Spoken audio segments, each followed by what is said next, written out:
اس کو خیموں کا شہر کہا جاتا ہے، اور ہر خیمہ ایک ہی طرح کا ہوتا ہے، ٹینٹ خیمہ، سمجھا؟ اور ایک خیمے میں تقریباً کسی میں 50 کسی میں 100 آدمی کے ٹھہرانے کا انتظام ہوگا، اور مردوں کے لیے الگ خیمہ ہوگا، خواتین یعنی عورتوں کے لیے الگ خیمہ ہوگا۔ جہاں پر آپ ٹھہرے ہیں آپ کے بغل میں مثال کے طور پر یہ آپ کا مرد کا خیمہ ہے، بیچ میں آپ کا واش روم ہوگا، بیت الخلا، سمجھے؟ اور اس طرف میں آپ کے خواتین کا خیمہ ہوگا ٹھہرانے کا۔ یہ سمجھ لیجیے آپ لوکیشن آپ کو اس لیے بتاتے ہوئے چلتے ہیں تاکہ کل آپ کو پریشانی نہیں ہو، سمجھے؟ اور آپ کے مینا کے خیمے کے باہر آپ کا پانی کا بڑا وہ کیا کہتے ہیں اس کو فریج، ہاں ٹرم میں بھی رہتا ہے، اور آج کل وہ فریج میں بھی رکھا رہتا ہے، سمجھے نا؟ اور صبح کی چائے بھی وہیں پر آپ کو دے گا، اور حج کمیٹی والا آپ کو وہاں پر مفت میں چائے بھی دے گا اور کھانا بھی دے گا دوپہر کا۔ اب 8 تاریخ کو پہنچے ہیں نا، تو 8 تاریخ کا دوپہر کا کھانا بھی آپ کو دے گا وہیں پر۔ اچھا اگر 7 ہی کو چلے گئے لے کے چلا گیا آپ کو، تو 7 کا کھانا آپ کو مکہ میں کھلا کے لے جائے گا، صبح کا ناشتہ دے گا، دوپہر کا کھانا دے گا۔ مینا میں آپ کو کرنا کیا ہے؟ کوئی خاص عمل نہیں، مینا میں صرف آپ کو 5 نمازیں ادا کرنی ہے، اور ظہر سے پہلے آپ کو نہا دھو کر کے احرام جس طرح سے آپ نے پہلے باندھا تھا اسی طرح سے احرام باندھ لیجیے، اپنا ہوٹل سے باندھ لیجیے۔ کوئی ضروری نہیں ہے کہ ہم جا کے حرم شریف میں باندھیں، نہیں، اپنا ہوٹل میں زیادہ سہولت، اپنا ہوٹل میں آپ نے نہا لیا، دھو لیا، وضو کر لیا، احرام کا کپڑا بھی پہن لیا، 2 رکعت نفل نماز بھی پڑھ لیا، پھر سلام پھیرا، جس طرح سے پہلے بتایا تھا اسی طرح سے پھر کپڑا ہٹا دیا، پھر ہم نے وہ جو ہے چادر اوڑھ لیا اپنی، بس جا کے ہم بیٹھ کے چلے گئے مینا۔ مینا میں جا کے ہم کو کیا کرنا ہے؟ ظہر کی نماز پڑھنی ہے، ظہر کے وقت میں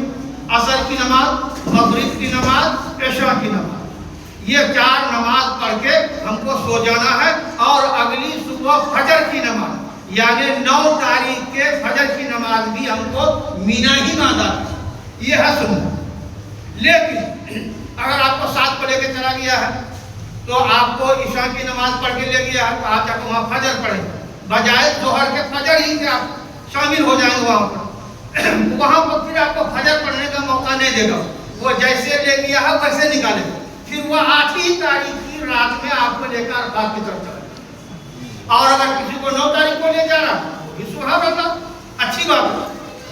تو یہی چیز آپ کو وہاں پر کیا کرنا ہے؟ مینا میں آپ کو 5 نمازیں پڑھنی ہیں، ظہر، عصر، مغرب، عشاء، اگلے دن کی فجر کی نماز یعنی 9 تاریخ کی فجر کی نماز ہم کو وہاں پر ادا کرنی ہے۔ اچھا لبیک والا جو ترانہ ہمارا تھا پہلے سے، وہ ترانہ ہمارا جاری ہے، ہاں، وہ بس پر چڑھ رہے ہیں تب بھی، بس سے اتر رہے ہیں تب بھی، نماز پڑھ رہے ہیں، سلام پھیرا تب بھی، لبیک اللہم لبیک لبیک لا شریک لک لبیک ان الحمد والنعمت لک والملک لا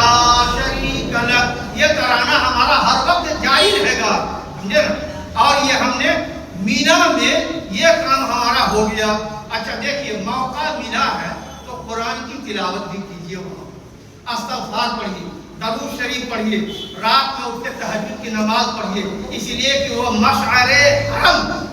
دعاؤں کی قبولیت کی جگہ ہے، اور زندگی میں ہو سکتا ہے کہ پھر ہم کو مینا کبھی نصیب ہوگا یا نہیں،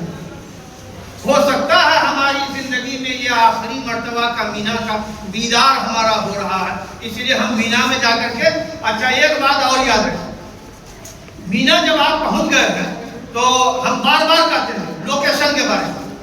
آپ تھوڑا سا اپنا ٹینٹ کے آگے میں آپ کو لے جا کے اتارا ہے بس والا، آپ کا معلم وہاں پر موجود تھا، وہ آپ کو لے جا کے آپ ٹینٹ میں لے جا کر رکھ دیا ہے۔ اچھا وہاں پر آپ کی نمازوں کا وقت بھی ہوگا۔ ایک مسئلہ اور یاد رکھ لیجیے پہلے کہ وہاں پر جو گدا دیا جاتا ہے بڑا موٹا موٹا گدا ہوتا ہے، سمجھے؟ چاہے وہ گرم ملک کا الگ بات، گرمی کا وہاں پر کافی ہوتی ہے، لیکن حکومت انتظام کرتی ہے موٹے موٹے گدے کا، اور ایک تکیہ اور ایک پتلا سا کمبل آپ کو دیا جائے گا۔ ہو سکتا ہے کسی کی طبیعت خراب ہو گئی، نہیں بھی ہوئی پھر وہ دیتا ہے اوڑھنے کا۔ تو نماز پڑھنے کے اوقات میں